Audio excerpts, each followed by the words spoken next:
अस्सलाम वालेकुम friends and welcome to के विड्स चैनल।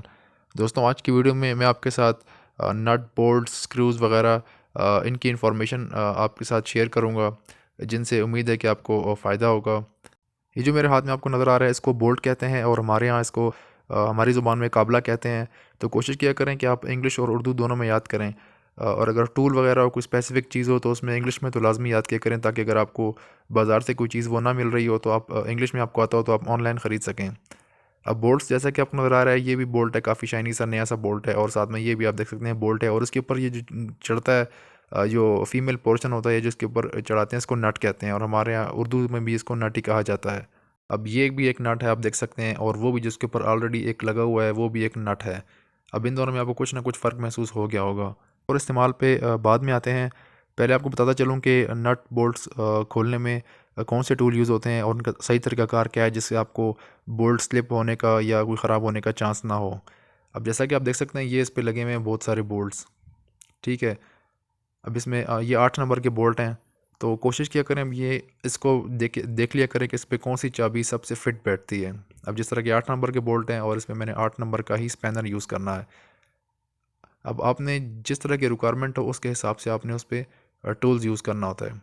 और कोशिश किया करें कि आप इसको ओपन साइड वहाँ यूज़ करें जहाँ पर इसकी मजबूरी हो, लेकिन कोशिश किया करें कि आप रिंग साइड यूज़ करें। रिंग साइड इसको अच्छी तरीके से हर तरफ से होल्ड करता है और स्लिप होने के चांसेस कम होते हैं। और जहाँ पे मजबूरी हो तो वहाँ पर फिर आप ओपन साइड भी यूज़ कर सकते हैं। ओपन साइड इसकी वो है जो आपको जहाँ पे मुंह खुला हुआ है, और रिंग साइड वो होती है जो क्लोज़ होती है, जो गोल शक्ल में है इसकी दूसरी साइड स्पैनर की। ओपन साइड इसलिए कम यूज़ करें क्योंकि ओपन साइड में ये होता है कि अगर आप थोड़ा सा भी इसमें फ़र्ज़ करें 8 नंबर के, तो उसमें 9 नंबर भी बैठ जाएगा, लेकिन अगर रिंग आप बैठाएंगे तो रिंग साइड इसकी शायद ना बैठे। तो ओपन फिर भी बैठ जाता है 8 नंबर पे भी, लेकिन ये होता है कि अगर आप ज़रा सा उस पर ज़ोर लगाएंगे तो ओपन साइड जो है ना वो बोल्ट को ख़राब कर देती है, स्लिप होने के चांसेस ज़्यादा होते हैं, जबकि रिंग में कम होते हैं। इसीलिए रिंग को प्रायोरिटी दिया करें कि आप रिंग साइड स्पैनर की ज़्यादा यूज़ किया करें बोल्ट्स पे, चाहे आपने ओपन साइड यूज़ करनी हो या फिर रिंग साइड। तो कोशिश ये किया करें कि उसको पूरा अंदर बिठा के, रिंग को पूरा अंदर बोल्ट के हेड में बिठा के, उसके बाद एक तो आप ज़ाहिर है हाथ से उसको होल्ड कर लेंगे टाइट लूज़ करने के लिए, और दूसरा एक अंगूठा आप उसके जो रिंग साइड है जहाँ पर बोल्ट के ऊपर बैठता है उसके ऊपर प्रेस कर दें अच्छे तरीके से, ताकि वो पूरा अंदर बैठा रहे, और आप फिर उसको टाइट या लूज़ करें। टाइट लूज़ का आपको पता ही होगा कि क्लॉकवाइज चीज़ या बोल्ट टाइट होता है और एंटी क्लॉकवाइज लूज़ होती है। ज़्यादातर केसेस में ऐसा होता है, और कुछ केसेस ऐसे होते हैं कि इसका उलट होता है।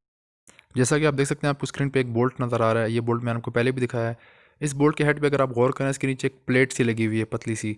इसको बेसिकली बिल्ट इन वॉशर कहते हैं, यानी बोल्ट के हेड में वॉशर पहले से फिट होती है। तो ये एक बोल्ट होता है, और एक दूसरी किस्म के ये आपको नज़र आ रहे हैं कि ये बोल्ट होते हैं जिसमें वॉशर नहीं होती, सिंपल हेड होता है बोल्ट का। तो ये जो बोल्ट हैं, कुछ जगहों पे मजबूरी होती है बगैर वॉशर वाले बोल्ट के इस्तेमाल की, लेकिन ये जो बोल्ट हैं बगैर बिल्ट इन वाशर के, ये इतने अच्छे नहीं होते। आप कोशिश किया करें कि आप बिल्ट इन वाशर वाले बोल्ट ही यूज़ करें। ये ज़्यादा प्रीमियम भी होते हैं और थोड़े महंगे भी होते हैं सिंपल वाले बोल्ट से, और ये ज़्यादा मजबूत और ग्रिप भी इनकी अच्छी होती है। कोई भी अच्छी मशीन या अच्छे बाइक्स या कोई भी अच्छी गाड़ी में अमूमन ये बिल्ट इन वाशर वाले बोल्ट ही इस्तेमाल किए जाते हैं, क्योंकि इनकी ग्रिप अच्छी होती है, चीज़ को या कंपोनेंट को अच्छे से होल्ड करके रखते हैं। अच्छा, बिल्ट इन वाशर वाले बोल्ट का मतलब ये नहीं होता कि आप इसमें बगैर वाशर के ही इस्तेमाल करेंगे या इसमें ज़रूरत नहीं होती। बाज़ जगह ऐसी होती है, जिस तरह के आपको नज़र आ रहा है, चेन कवर पे जो बोल्ट हैं ये बिल्ट इन वाशर वाले ही लगाए गए हैं, लेकिन इसके नीचे वाशर लगाई गई, क्योंकि बिल्ट इन वाशर हमेशा छोटा होता है, ज़्यादा बड़ा नहीं होता। तो जहाँ पर बड़ी गिरफ्त की ज़रूरत हो, बड़ी ग्रिप की ज़रूरत हो, तो उसके नीचे आपने वाशर लाजमी रखना है। इसी तरह जो नट भी इस पे लगे आते हैं, कुछ नट बगैर बिल्ट इन वॉशर के होते हैं और कुछ बिल्ट इन वॉशर के साथ आते हैं। तो बोल्ट्स में भी आप कोशिश करें कि बिल्ट इन वॉशर वाले ही नट यूज़ किया करें। इनकी भी सेम वही स्टोरी है कि ये ज़रा मजबूत होते हैं, गिरफ्त इनकी अच्छी होती है। अब थोड़ा सा आपको मैं जेन्युइन बोल्ट्स के बारे में और फेक बोल्ट्स के बारे में भी बता दूँ। अब मेरे हाथ में जो आपको नज़र आ रहा है, ये जेन्युइन बोल्ट है। जब आप किसी भी ऑटो स्पेयर पार्ट जो होते हैं, जिनके पास ऑटो स्पेयर पार्ट्स होते हैं, उनके पास अमूमन ये बोल्ट्स पाए जाते हैं, और हार्डवेयर वालों के पास भी। लेकिन हार्डवेयर वाले उनसे आपने लाजमी फिर कन्फर्मेशन करनी है। हार्डवेयर वाले अक्सर चाइना के जो सस्ते बोल्ट्स होते हैं वो रखते हैं। और ये जो आपको नज़र आ रहा है मेरे हाथ में, ये बड़ा शाइनी सा बोल्ट है, लेकिन ये जेन्युइन है। यामाहा से मैंने उतारा था, उसकी क्वालिटी अच्छी है। और जो 2 नंबर बोल्ट होते हैं उसमें ये होता है कि उसकी चमक अच्छी होती है, और चमक भी उनकी ज़रा से आर्टिफिशियल सी लग रही होती है। जिस तरह की इस बोल्ट की है, इसकी ज़रा जेन्युइन वो है। इसका वेट भी अच्छा है। जो 2 नंबर बोल्ट होगा वो उसका वेट भी हल्का होगा, चमक भी ज़रा आर्टिफिशियल सी होगी। और उसके जो है ना, ये जो थ्रेड होते हैं, असल में होता है ये कि ये थ्रेड आपको नज़र आ रहे हैं, इसके ऊपर ये जो धारियाँ बनी हुई हैं, ये जल्दी ख़राब हो जाते हैं 2 नंबर बोल्ट के। यानी आप उसके ऊपर नट चढ़ाएंगे वो एक दो दफ़ा, या कहीं सी कंपोनेंट में डालेंगे वो एक दो दफ़ा जाते ही इसकी जो थ्रेड्स हैं वाश हो जाती हैं, फिर वो दोबारा इसमें ना नट बैठता है ना वो किसी कंपोनेंट में फिट होता है। ये आप देख सकते हैं इसके भी अभी तक ठीक है। और आपको मैं दिखाता हूँ, शायद मेरे पास कोई बोल्ट ऐसा हो। ये जो आपको नज़र आ रहा है बोल्ट, ये भी जेन्युइन और काफ़ी पुराना बोल्ट है, लेकिन इसके थ्रेड आप देख सकते हैं अभी भी बेहतर है, बिल्कुल वॉश नहीं हुई, इस पर भी नट चढ़ सकता है, लेकिन वैसी नहीं रही जिस तरह एक नए बोल्ट की होती हैं। तो जो थ्रेड वॉश हो जाती हैं वो बिल्कुल हवार हो जाती है, मतलब उसकी हमवार हो जाती हैं, उस तरह बारीक नहीं रहती उसकी थ्रेड, उस पर नट भी नहीं चढ़ता और वो कंपोनेंट में भी टाइट नहीं होता। और दूसरी बात यह कि जो जेन्युइन बोल्ट्स होते हैं उसका ये होता है कि ये जो आपको नज़र आ रहा है बोल्ट मेरे हाथ में, ये ज़रा सा ऐसे इसका रंग ख़राब है। अमूमन जो ऑटो स्पेयर पार्ट्स वाले होते हैं उनके पास इस तरह के बल्कि इससे ज़्यादा गंदी हालत में होते हैं। ये तो मैंने ज़रा साफ़ सूफ़ किया हुआ है तो इस तरह अंदर से निकल आता है। तो उनके पास बिल्कुल काले हुए होते हैं, पुराने ना वो बोल्ट्स निकाले होते हैं उन्होंने, इस तरह इस हालत में उनके पास होते हैं। और नए में भी मिल जाते हैं, लेकिन यूजुअली उनके पास जो ज़्यादा बड़ी तादाद होती है वो पुराने बोल्ट्स में इस तरह काले रंग के हुए होते हैं, इस तरह की शक्ल में मिल जाती है। लेकिन होते ही है कि ये जेन्युइन होते हैं, बड़ा लंबा अरसा काम करते हैं, ये ख़राब नहीं होते। दूसरा जो 2 नंबर बोल्ट की एक निशानी ये है कि 2 नंबर बोल्ट जब आप किसी चीज़ में आप डालेंगे उसको कंपोनेंट में टाइट करेंगे तो थोड़ा-सा अगर आप उनको ओवर टाइट करेंगे, या एक तो उसकी थ्रेड वॉश हो जाती है, दूसरा उसका जो अंदर जो निचला है ना थ्रेडेड पोर्शन वो अंदर रह जाता है, और उसका जो हेड होता है वो टूट के, मतलब आपके स्पैनर लगा रहे हैं उसमें ही रह जाएगा, यानी उसका हेड जो होता है ऊपर सर वो अलहदा हो जाता है। तो फिर बड़ा मसला होता है, फिर आपको जो है ना वेल्डर के पास जाना होता है। वेल्डर जो अंदर बोल्ट फंसा रह जाता है उसके साथ एक रॉड वेल्ड करता है और फिर उसको घुमा के बाहर निकालता है। तो आपने हमेशा ख्याल रखना है कि आपने दुकानदार से बोलना है मुझे जेन्युइन बोल्ट चाहिए, जेन्युइन बोल्ट्स की आपको मैंने कुछ निशानियाँ बता दी, तो उसका आपने ख्याल रखना है। दूसरा ये कि बोल्ट्स को जब भी आप खोलें उसको उसके हिसाब से आपने टूल लगाना है। जैसा कि आपको नज़र आ रहा है इंजन हेड पे बोल्ट जो है अंदर करके हैं, तो उसमें अगर आप स्पैनर लगाएंगे तो ये अंदर आप घुमा नहीं सकेंगे। तो इसके ऊपर आपने फिर सॉकेट यूज़ करनी है। तो सॉकेट फिर या फिर सॉकेट यूज़ करनी है, या फिर जिस तरह कि आपके पास आपको नज़र आ रहा है मेरे पास ये 3 वेल्ड हुआ हुआ है, इसको ट्राई सॉकेट आप कह सकते हैं। तो ये इसके ऊपर बैठता है। तो इसके ऊपर आपने सीधा बिठा के पूरा अंदर बिठाना है, और टूल हमेशा आपने सीधा रखना है। यानी अगर आप उसको टेढ़ा मेढ़ा करेंगे तो भी बोल्ट ख़राब होने के, स्लिप होने के चांसेस होंगे। दूसरा ये कि अगर आपको इतना एक्सपीरियंस नहीं है एक हाथ से, तो आप एक हाथ उसको सपोर्ट के लिए पकड़ लें, यानी उसको होल्ड करने के लिए, सीधा रखने के लिए, दूसरे हाथ से आप उसको घुमाने के लिए इस्तेमाल कर सकते हैं। तो दोनों हाथों का इस्तेमाल फिर आप करें तो ज़्यादा बेहतर है। अब बात कर लेते हैं स्क्रूज़ की। ये आपके सामने जो नज़र आ रहा है ये एक स्क्रू है, और इसमें भी मुख्तलिफ़ अक़साम के आते हैं। जो कॉमन होते हैं आम तौर पे वो इन 2 किस्म के आते हैं, यानी एक कॉमन और एक फ़िलिप। जिसके ये 4 कट बने हुए हैं इसको फ़िलिप कहा जाता है, और जो सिंगल कट में है इसको कॉमन कहा जाता है। और उर्दू में ये जो 4 कट हैं इसको 4 मुँह वाला पेचकस लगता है, 4 मुँह वाला पेच कहते हैं। और यानी स्क्रू को पेच कहते हैं, और इसको ज़ाहिर है जो स्क्रू ड्राइवर होता है उसको पेचकस कहा जाता है। तो 4 कट वाले को 4 मुँह वाला पेचकस लगता है, और सिंगल कट वाले को 2 मुँह वाला पेचकस लगता है। लेकिन इसके साथ एक और मसला ये होता है कि ये जो 4 कट वाला है या 4 मुँह वाला पेच है, इसको जो 4 मुँह वाला पेचकस लगना है, ये नहीं कि आप कोई भी स्क्रू ड्राइवर उठाएँ 4 मुँह वाला और उसमें वो फिट हो जाएगा। तो बेहतर है कि आप इसमें स्क्रू ड्राइवर, जैसा कि आपको नज़र आ रहा है मेरे पास मुख्तलिफ़ किस्म के पड़े हैं, और इसमें चाहे कॉमन में है चाहे फ़िलिप में है, इसमें मुख्तलिफ़ साइज़ेज़ आते हैं। तो आपने साइज़ के हिसाब से, यानी आपने स्क्रू के ऊपर बिठाना है, जैसा कि आपको मैं बिठा के दिखाता हूँ इसमें। अब जब भी स्क्रू ड्राइवर लें इस बात का ख्याल रख लें कि वो स्क्रू के अंदर मुकम्मल बैठ जाए, जैसा कि आपको ये नज़र आ रहा है इसके अंदर फुल बैठा हुआ है, ना इसका कोई खाना भी आपको, यानी कोई खाली स्पेस नज़र नहीं आएगी, ना इसमें कोई प्ले होगा। प्ले होता है बहुत मामूली सा, लेकिन ना होने के बराबर होता है।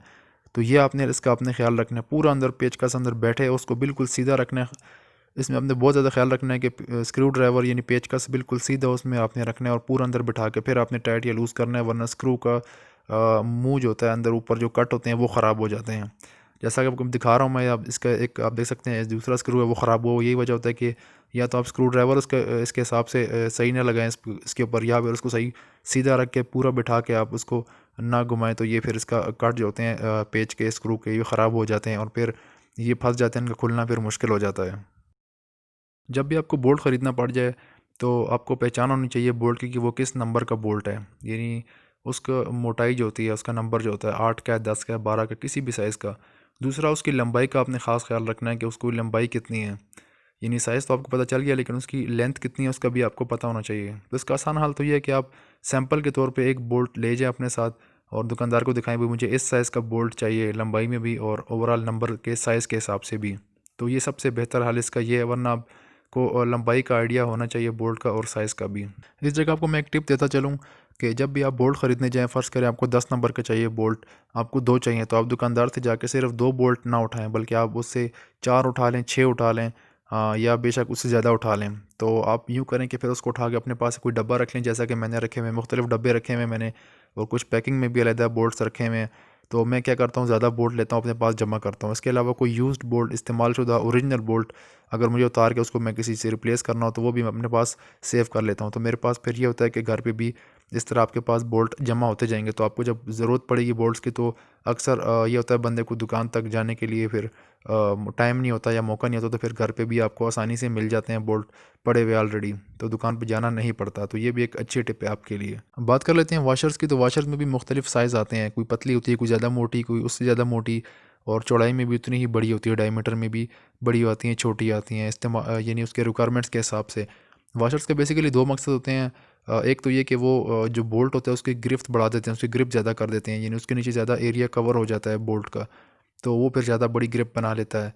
दूसरा ये कि अगर आपने बोल्ट फ़र्ज़ करें ज़्यादा टाइट कर लिया किसी कंपोनेंट में, फिर भी उसमें गैप आ रहा है टाइट होने के बावजूद, तो वो गैप फिल करने के लिए भी वाशर इस्तेमाल की जाती है। तो कोशिश किया करें कि गैप फिलिंग के लिए सिंगल ही वाशर यूज़ किया करें, उसकी साइज़ के हिसाब से, उसकी जितना गैप है उसके हिसाब से मोटी वाशर यूज़ कर लें, लेकिन ज़्यादा वाशर यूज़ ना करें, एक से ज़्यादा इस्तेमाल ना करें। ये जो वाशर आपको नज़र आ रहा है, इसके अंदर आपको एक कट नज़र आ रहा है, इसको बेसिकली स्प्रिंग वाशर कहते हैं, और कुछ जगहों पे इसको लॉक वाशर भी कहा जाता है, और हमारे यहाँ इसको कुछ लोग कट वाशर भी कहते हैं, लेकिन सही नाम इसका स्प्रिंग वाशर है। अब इसको ये क्यों कहा जाता है, क्योंकि इसके ऊपर ये जो बीच में कट बना हुआ है, ये आप देख सकते हैं, इसकी ये साइड ऊपर नीचे है, बराबर नहीं है। तो जब आप इसके ऊपर नट टाइट करते हैं, यानी बोल्ट के नीचे रखते हैं इसमें, और फिर इसके ऊपर नट आप टाइट करते हैं, तो नट इसको टाइट करता जाता है। तो हो सकता है ज़्यादा टाइट करने से ये जो इसका कट आमने सामने बराबर हो जाए, लेकिन जो ही आप इसका नट खोलेंगे, तो ये वापस इसी पोजीशन में आ जाएगा।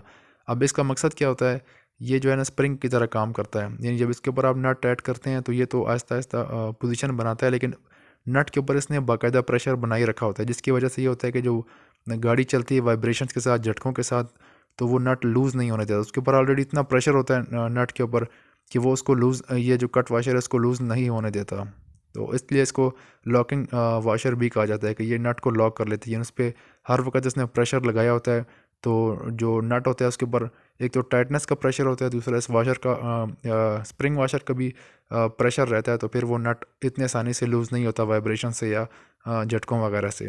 अब वाशर्स के बारे में एक और अहम बात ये है कि जो आपने याद रखनी है, कि वाशर चाहे आप स्प्रिंग वाशर यूज़ करें, या फिर आप ये नॉर्मल वाशर यूज़ करें, स्पेसर जिसको कहते हैं, तो इसका आपने इस बात का ख्याल रखना है, इसका जो सुराख है, वो जो बोल्ट है, जिस तरह आप देख सकते हैं कितना इसके अंदर फिट आता है, यानी इसके इस बोल्ट के अंदर बिल्कुल बराबर बैठे, ज़्यादा टाइट नहीं लेना आपने, वो फिर इसकी जो ये जो चूड़ियाँ हैं, यानी इसके ऊपर धारियाँ जो बनी हुई चूड़ियाँ, इसमें फंसने लग जाता है। बस इतना हो कि इसके अंदर स्पेस भी ना हो, बआसानी इसके अंदर आ जा भी सके, और स्पेस यानी प्ले भी ना हो, तो फिर ये वाशर अपना असल काम सही करेगी, यानी फिट भी इसमें रहेगी, इधर उधर हिलेगी भी नहीं, और बोल्ट को भी ग्रिप करके रखेगी। तो इस बात का भी आपने ख्याल रखना है।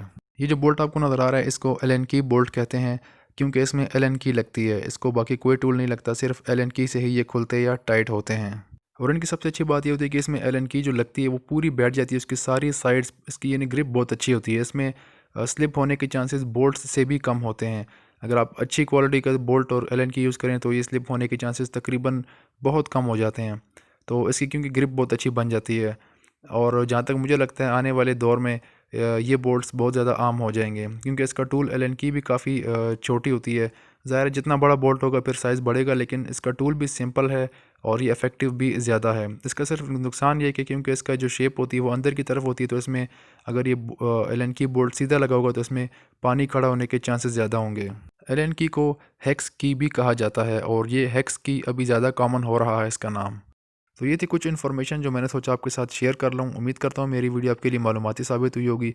वीडियो अच्छी लगी हो तो प्लीज़ वीडियो को लाइक कर दीजिएगा, के विड्स चैनल को सब्सक्राइब कीजिए, और बेल आइकन की घंटी प्रेस करके ऑल पे क्लिक कर दें, ताकि मैं जो भी नई वीडियो बनाऊँ सबसे पहले आप देख सकें। अपना ख्याल रखिएगा। अल्लाह हाफिज़। अस्सलामु अलैकुम।